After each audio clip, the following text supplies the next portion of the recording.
Hello and welcome to Bourbon Forage Fishing. Today we're going to talk about the top 20 best-selling whiskeys in the United States. And as a whiskey connoisseur, if you're watching this channel, you're probably a whiskey enthusiast, a bourbon enthusiast. You're probably used to drinking really, really decent bourbon and whiskey.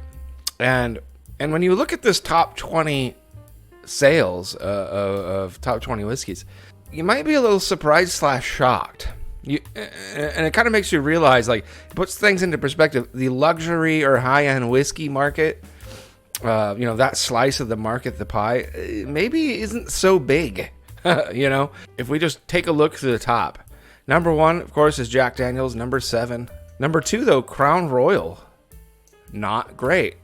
Not great whiskey. Fireball Canadian whiskey. Fireball whiskey is, it kind of tastes good, and I think people use it more for like shooting or mixed drinks and things like that. So it kind of makes sense. For what it is, I think it tastes very good. Jim Beam whiskey, this surprises me. Jim Beam number 4, that really surprises me. Just good old Jim Beam. Jim Beam is so, mildewy and nutty, and some of the lower end stuff can have some really intensely, sort of moldy, mildewy flavors to it. So that sort of surprises me. Jameson Irish whiskey, number 5. Jameson doesn't really taste like anything, so it's a great mixer. Same with Makers. Not a whole lot of flavor going on there. Seagram 7. Crown. I don't think I've ever had Seagram, but I think a similar trait. Now, Evan Williams bourbon. This is probably, or maybe not even probably, this is definitely one of the whiskeys on here that surprisingly actually tastes good.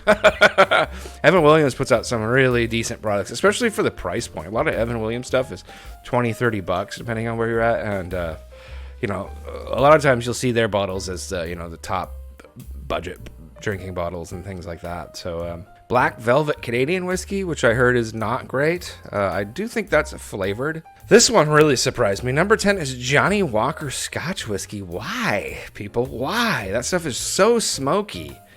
What do you mix that with? That's so strange. I'm guessing that's like the well for a lot of bars, maybe?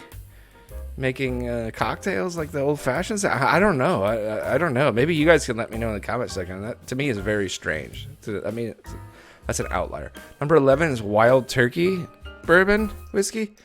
And Wild Turkey, again, even their lower stuff is pretty decent for what it is, Man, looking at this list, bourbon's definitely better. And Jack Daniel's, which is basically a bourbon, is actually decent tasting for what it is. Evan Williams is decent tasting. Wild Turkey is decent tasting. If I was to drink any of these, it's going to be the bourbons that are on here.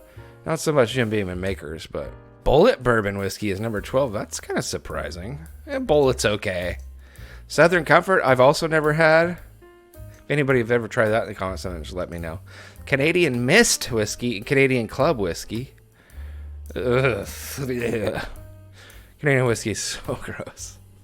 It's just so gross. Stewart Scotch Whiskey. Woodford Reserve. I think the Woodford regular release stuff is also decent. Keller American Whiskey. I've never even heard of that. Let me know down below if you've ever heard of Keller American Whiskey. That's crazy. It's the 18th top seller and I've never even heard of it. Rich and Rare. I just did a tasting video on that. It's absolutely putrid and disgusting. And Buchanan Scotch Whiskey. So that rounds out the top 20. I thought it'd be interesting to cover it here because it kind of put things into perspective as us as high-end luxury drinkers. What percentage of the market do you think we're occupying? Are we like 1%? Are we like legit 1%? Or are we as high as 5%? I don't think we'd be anywhere. I don't think we'd be as high as 10%. You think about the volume of the Jack Daniel's number 7, like that thing must sell hundreds of thousands of cases or tens of thousands of cases. Say with Crown Royal whiskey, you see that stuff everywhere. Fireball, just those 3 alone. The amount of purchasing of those items, it's shit, tens of thousands of bottles a day, I would think. Yeah, it makes you wonder, and it makes you also like, why do bourbon companies even pay attention to the luxury end guys? Like, why do they even care about us? Is it bragging rights? Who can make the best stuff? Because don't get me wrong, I'm glad they do pay attention to us. It's wonderful, but And a lot of these bottles too, they're 20, 30 bucks, you know. I imagine the margin on the higher end stuff's probably a little higher. They're probably making a little bit more profit per bottle, you know, maybe a buck or two more. But the amount of volume that these guys, you know, these top 20 bottles are selling, I said it's thousands of bottles a day, tens of thousands a day, I'm sure. And a lot of these companies are also global. That's a whole other thing there. So let me know your comments, questions down below. I thought this was kind of an interesting little bit of trivia and kind of like I said, a perspective on where us luxury drinkers are in the great hierarchy.